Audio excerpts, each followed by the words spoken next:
Direk, yung first directorial debut mo, no? Yung, tama ba ako? Yung Quaranthings?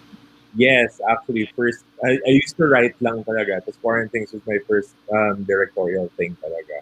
Can you tell us about that? How, was it difficult for you? And then was the material? Did the material make it easier? Well, I think actually yung Quaranthings, nagsimula siya from, I guess, I was in a quarantine rut na parang, ano ba, everything is so repetitive na. It's been like this since March. Tapos parang, um, nag-isip lang ako na, you know what, everyone is doing BLs now because of the Thai BL boom. And this might be the opportunity for me to be able to tell you nga, queer stories finally. Kasi nga may spotlight na on them.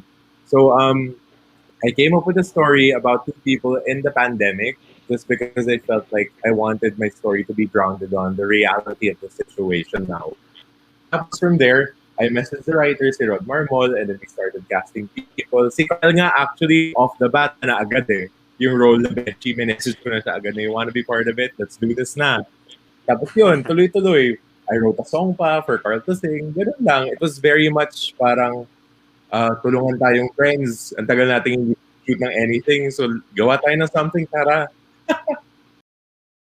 Ikaw ba, Direk, do you feel responsible? Pag gumagawa ka ba ng ganitong mga BL series, meron ka bang gusto, you just want to create, no, for the pleasure and fulfillment of creating? Or do you also want to profess a certain message? Well, actually for me kasi, more than creating stories, it's giving a voice to the community and giving proper representation.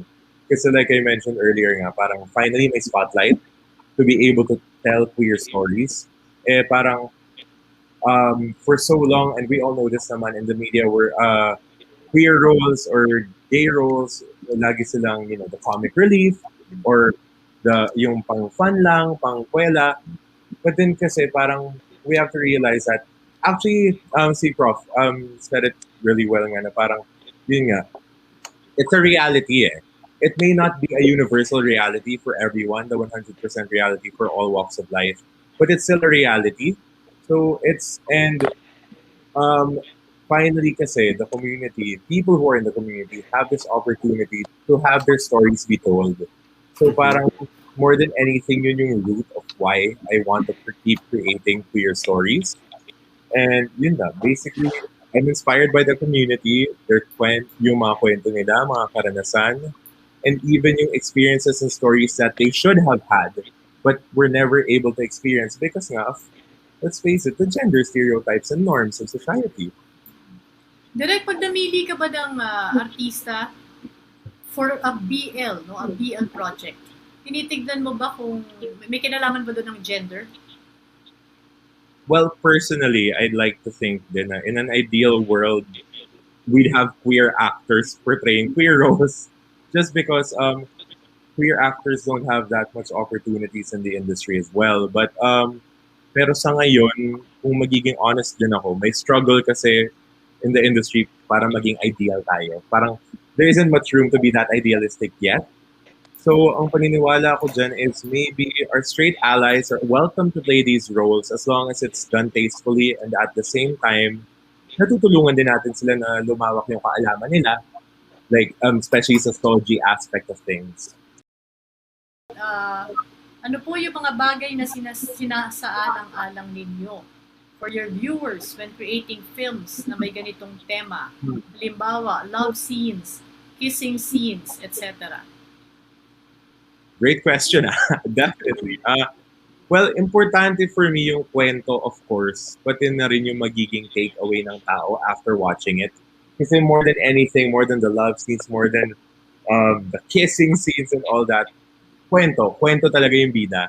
Na malaman, sana may mapupulot. Ang lagi kong sinasabi nun nang sinushoot namin yung Quaranthings, as long as even just one person walks away from watching our show, having learned something na kahit katiting lang, then I'm happy. It means we've done our job.